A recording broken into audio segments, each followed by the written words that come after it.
चुनाव आयोग के खिलाफ अब एकजुट होता हुआ दिखाई दे रहा है और इस क्रम में विपक्ष की तरफ से मुख्य निर्वाचन आयुक्त के खिलाफ महाभियोग प्रस्ताव भी लाया जा सकता है। ये तैयारी चल रही है। फिलहाल मीडिया रिपोर्ट्स में सूत्रों के हवाले से इस आशय की खबर सामने आ रही है और खबर यह है कि विपक्ष सीसी ज्ञानेश कुमार के खिलाफ सदन में महाभियोग प्रस्ताव ला सकता है।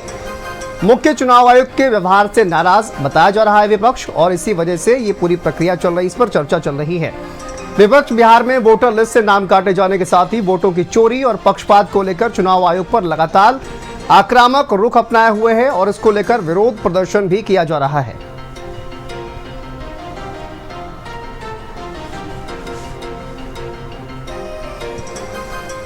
तो चुनाव आयोग के खिलाफ विपक्ष एकजुट और देखिए महाभियोग प्रस्ताव लाने की तैयारी विपक्ष के द्वारा की जा रही है, इस पर चर्चा चल रही है। सूत्रों के हवाले से खबर सामने आ रही है।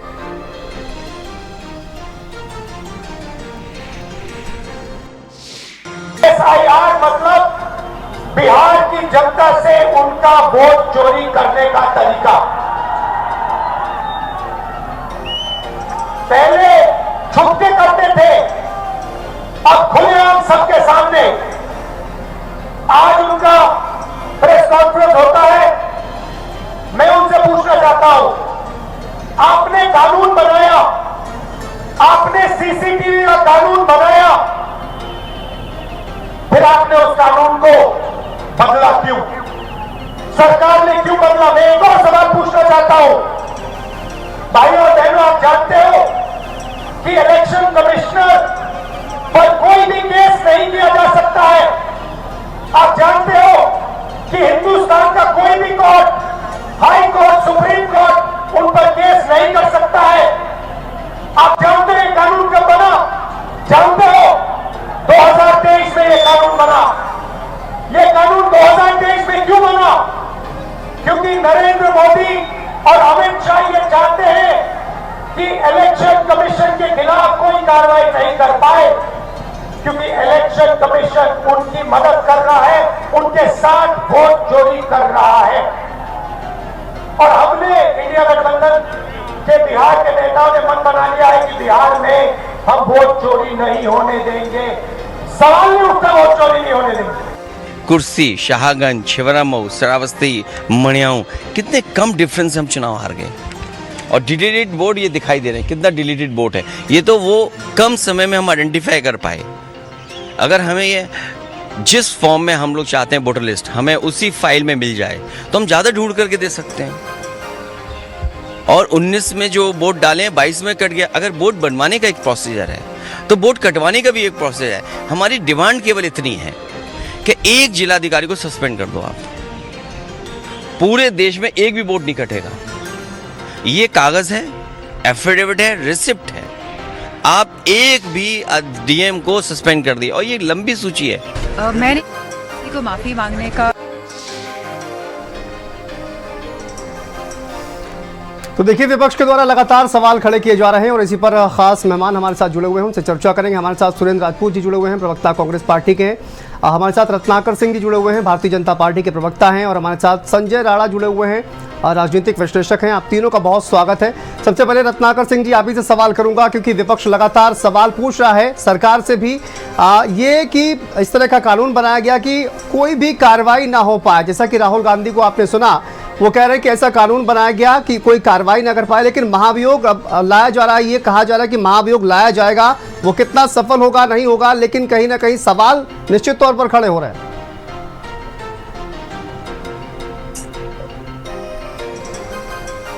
रत्नाकर जी, आपको आवाज आ रही है?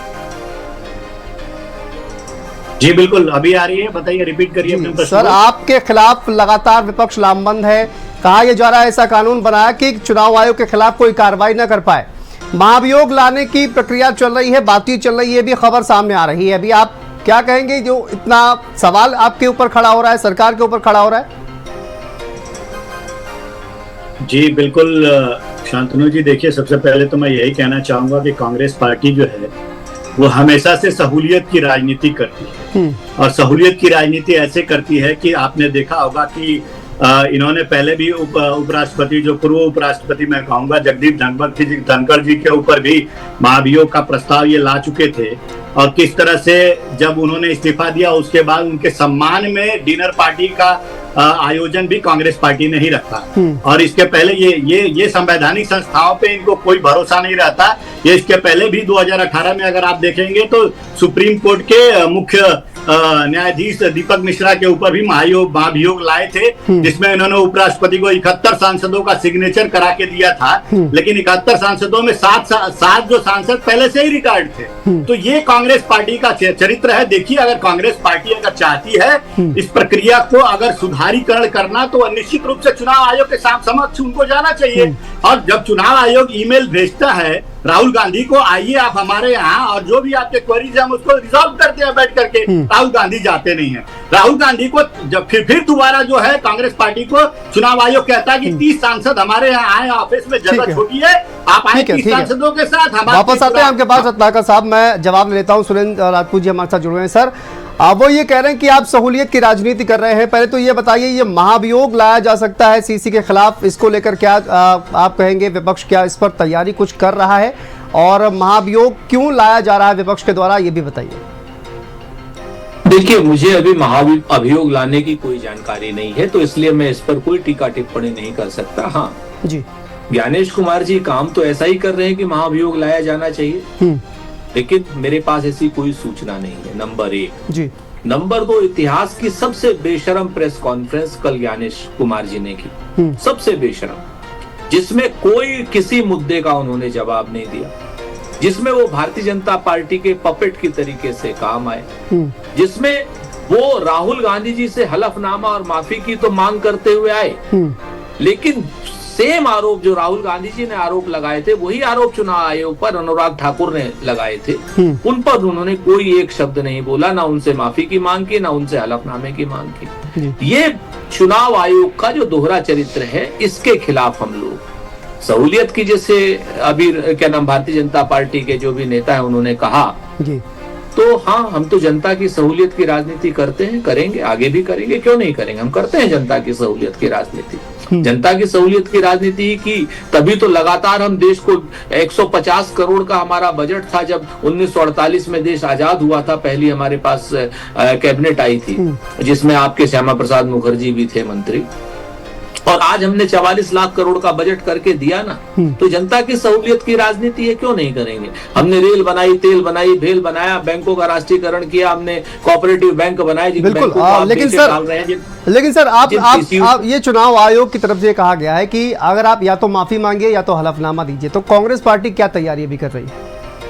देखिए, राहुल गांधी ना हलफनामा देंगे, ना राहुल गांधी माफी मांगेंगे। चुनाव आयोग की जो भी मंशा हो चुनाव आयोग करे, हम उसका जवाब जनता के बीच में देंगे। हलफनामा तो चुनाव आयोग को देना चाहिए कि जो उन्होंने हमको प्रपत्र दिए हैं, जो मतदान क्या नाम वोटर लिस्ट दी है, वो सही है, वो चुनाव आयोग, हमारा तो अपना कोई थोड़ी है उसमें निर्णय। हमारा तो हमने तो जो चुनाव आयोग से जो कागज मिले हैं, उन कागजों को एनालाइज करके आपके सामने रखा है। चुनाव आयोग वो ये कह रहे हैं कि अनुराग ठाकुर वही बयान देंगे तो कोई कार्रवाई नहीं होगी, लेकिन अगर राहुल गांधी ने वो बयान दिया है तो माफी भी मांगे, हलफनामा भी दें, क्यों भाई?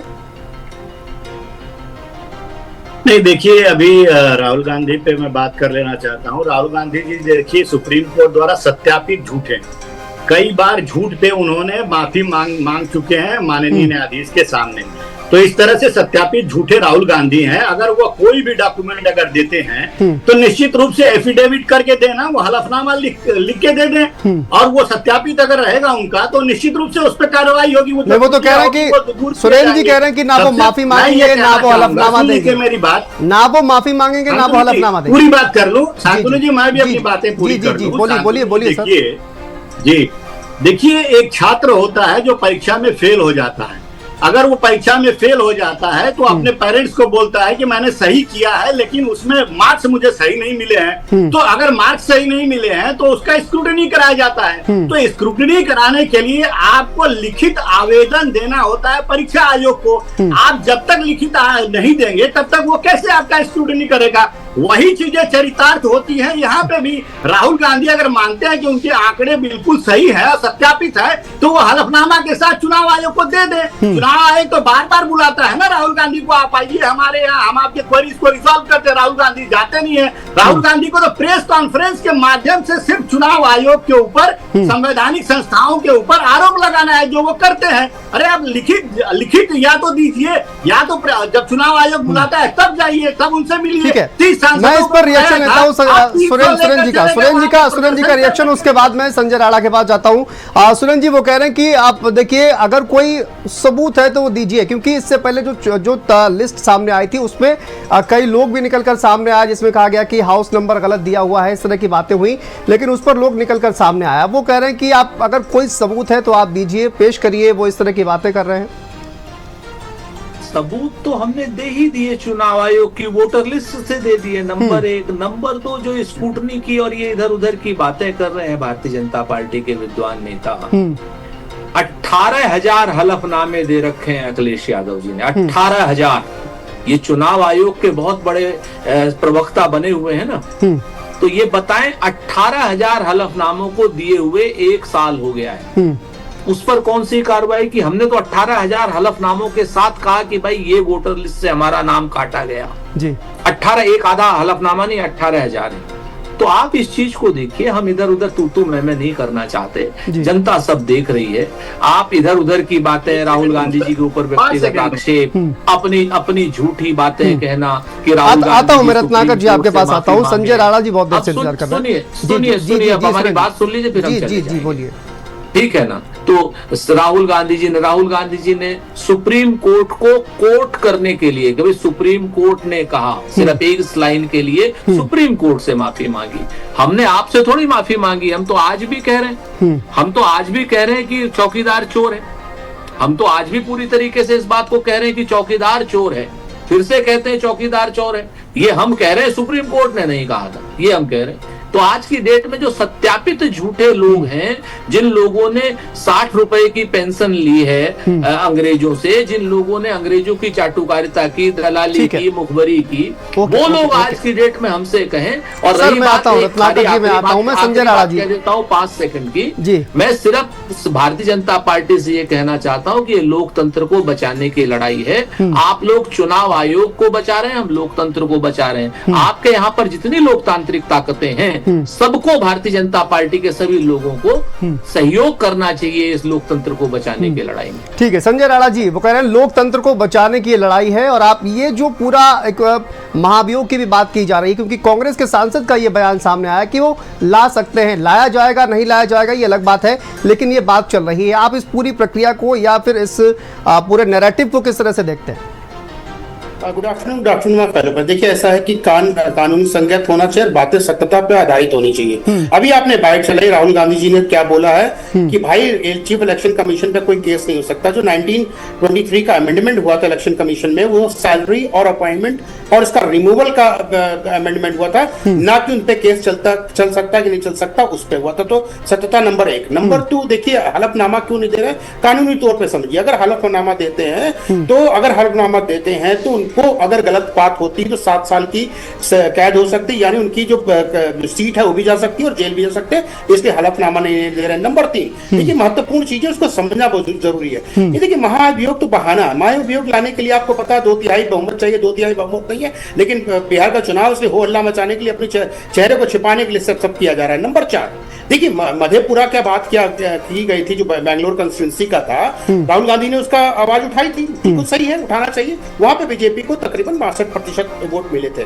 टोटल जो कॉन्स्टिट्यूंसी में सीट थी, वो कॉन्स्टिट्यूंसी थी 8 थी उस लोकसभा में, लेकिन 4 का जिक्र नहीं किया इन्होंने, सिर्फ 1 का जिक्र किया। 4 में भारतीय जनता पार्टी आगे चल रही थी, 4 में कांग्रेस आगे चल रही थी। 62% शिवाजी नगर की सीट थी बैंगलोर की, जहां पे मुस्लिम बहुल है, वहां पे सबसे ज्यादा मुस्लिम वोट पड़े थे, वहां के जिक्र नहीं करते। वहां पे भी आदित्य श्रीवास्तव की बात की गई थी, और आदित्य श्रीवास्तव को जाके कोई भी जाके चेक कर सकता है, उनका नंबर डाल करके। वो सिर्फ रजिस्टर्ड कहां पे, कर्नाटका में नहीं, बैंगलोर में, ना उत्तर प्रदेश में, ना महाराष्ट्र में। सारा झूठ का झूठ, सत्य का सत्य स्थापित हो गया। देखिए ये बहाना है सिर्फ। आप ये बताइए कि अगर आप बोलते हैं आप राष्ट्र के नेता, हम तो विपक्ष के सबसे बड़े नेता उनको मानते हैं और वो हमारे नेता हैं, अगर हमारे नेता ये बोलते हैं कि इलेक्शन कमीशन झूठा, ही बता दीजिए एन रॉय हुआ करते जिनको इंदिरा गांधी ने 3 लोगों को छोड़ करके इनको बना दिया था चीफ इलेक्शन कमीशन, उसको भी छोड़ दीजिए। टीएन सेशन साहब आज सलाहकार हुआ करते थे किसके, राजीव गांधी, उनको चीफ इलेक्शन कमीशन बना दिया, उनको भी छोड़ दीजिए। गिल साहब थे, किसको क्या बना दिया, चीफ इलेक्शन कमीशन, उनको मिनिस्टर बना दिया। तो कौन चाटुकारिता करता था, कौन गलबैया करता था, सबको पता है।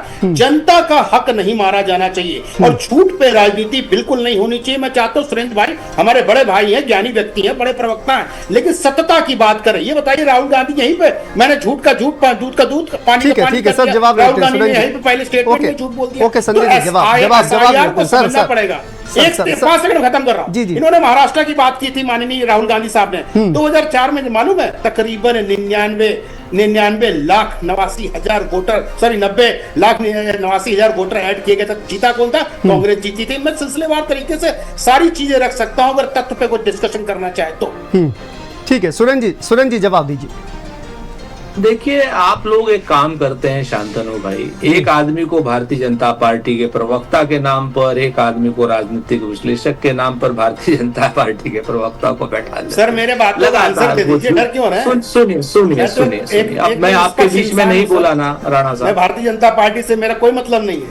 आप भारतीय जनता पार्टी के और चुनाव आयोग के प्रवक्ता भी हैं और उसके अलावा प्रवक्ता नहीं है, मैं 3 मुख्य प्रश्न उठाया। अरे शांत को शांत करेंगे। 2023 में क्या हुआ था? ठीक है मैं किस चीज का हुआ था? जवाब सुन लीजिए संजय जी, जवाब सुन लीजिए। ये सब चीजें मूल रूप से आप लोगों के यहाँ पर एक मिस इन्फॉर्मेशन बम्बार्डमेंट, आंसर नहीं देंगे अभी जैसे। अरे भाई शांतनु, ये आप चला रहे हैं कि इसको चैनल सुन लीजिए सर सुन नहीं, अगर आप बोलिए तो आपको बहस नहीं करा। सुरेंद्र जी बोलिए आप। नहीं बिल्कुल, ये आप इस चीज को पहले ध्यान से सुनिए कि अगर आप बहस नहीं, अगर आप मुझे बुलाते हैं तो कम से मेरी बारी पे, मैंने तो किसी के बारे में नहीं बोला ना। जी बोलिए सर। तो ये जाहिलाना हरकत बंद कराइए। पहली चीज, हलफनामे की बात कर रहे हैं भारतीय जनता पार्टी के विद्वान वकील जो हैं या जो भी क्या नाम वो हैं, राजनीतिक विश्लेषक जी, स्वतंत्र राजनीतिक विश्लेषक। तो हलफनामा खाली राहुल गांधी थे, वही आरोप अनुराग ठाकुर ने लगाया है, उस पर न कोई नोटिस न कुछ। अनुराग ठाकुर ने, हमने तो एक लोकसभा की, एक विधानसभा महादेवपुरा का 1,02,50 वोटरों का फर्जीवाड़ा आपके सामने रखा है। बाकी शिवाजी नगर की वोट की अगर फर्जीवाड़ा हुआ है तो भारतीय जनता पार्टी के लोग सामने रखे, हम बिल्कुल मानेंगे उसको। जिस तरीके का फर्जीवाड़े के नाम पर जो आपने कन्नौज पे आरोप लगाया, मैनपुरी पे आरोप लगाया, वायनाड पे आरोप लगाया अनुराग ठाकुर ने, और क्या नाम रायबरेली पर, हमने तो मान लिया ना कि हाँ फर्जीवाड़ा हुआ। अगर ये फर्जीवाड़ा नहीं हुआ होता तो और दुगने मतों से हम लोग चुनाव जीतते। बिल्कुल, तो ये लगातार आरोप लगते आ रहा है, लेकिन मैं अनुराग ठाकुर से हलफनामा नहीं मांगे। बिल्कुल मैं ये भी उनसे पूछा, हलफनामा खाली राहुल गांधी से मांगेंगे। और सुरेंद्र जी वक्त की कमी है, मैं एक छोटा सा सवाल रत्नाकर जी आपसे, अखिलेश यादव जी ने जिस तरह के तमाम सवाल उठाए हैं उस पर आपका क्या जवाब है? हलफनामा उन्होंने दिया है, आप राहुल गांधी से मांग रहे हैं, उन्होंने हलफनामा भी दिया है, उस पर कोई कार्रवाई भी नहीं हुई है। देखिए शांतनु जी, मैं यही कहना चाहूंगा कि विपक्ष जिस तरह से 2024 के लोकसभा चुनाव से पहले संविधान खतरे में है, आरक्षण खतरे में है, इस तरह का नैरेटिव पूरे देश में सेट किया था, उसी तरह से यह बिहार चुनाव के पहले जो है यह नैरेटिव सेट करने का काम कर रहे हैं। लेकिन भारत की जनता ने ये बार बार इनको समझा दिया और बता दिया है कि झूठे नैरेटिव की बुनियाद ज्यादा लंबी नहीं होती है, कुछ दिन की होती है। और रही बात ये, अभी सुरेंद्र राजपूत जी जो कह रहे थे कि हमने चुनाव आयोग के आंकड़े दिखाए, चुनाव आयोग ने जो कल प्रेस कॉन्फ्रेंस किया उसमें साफ तौर से इनकार कर दिया कि जो आंकड़े दिखाए जा रहे थे राहुल गांधी के प्रेजेंटेशन में वो उनके आंकड़े नहीं थे। राहुल शुक्रिया सर, वक्त की कमी है, माफी के साथ आपको रोकना चाहता हूँ रत्नाकर जी, वक्त फिलहाल इतने की ही इजाजत दे रहा है। बहुत शुक्रिया रत्नाकर जी जुड़ने के लिए, संजय राणा जी आपका भी बहुत शुक्रिया, और सुरेंद्र राजपूत जी आपका भी बहुत शुक्रिया आप तीनों का इस चर्चा में शामिल होने के लिए। तो महाभियोग लाया जा सकता है, ये चर्चा लगातार चल रही है और इसी पर जनता क्या सोचती है अभी आपको बताएंगे, लेकिन फिलहाल यहाँ पर छोटे से ब्रेक के लिए खबरों का सिलसिला लगातार जारी है। आप देख रहे हैं भारत का सर्वश्रेष्ठ न्यूज चैनल भारत समाचार।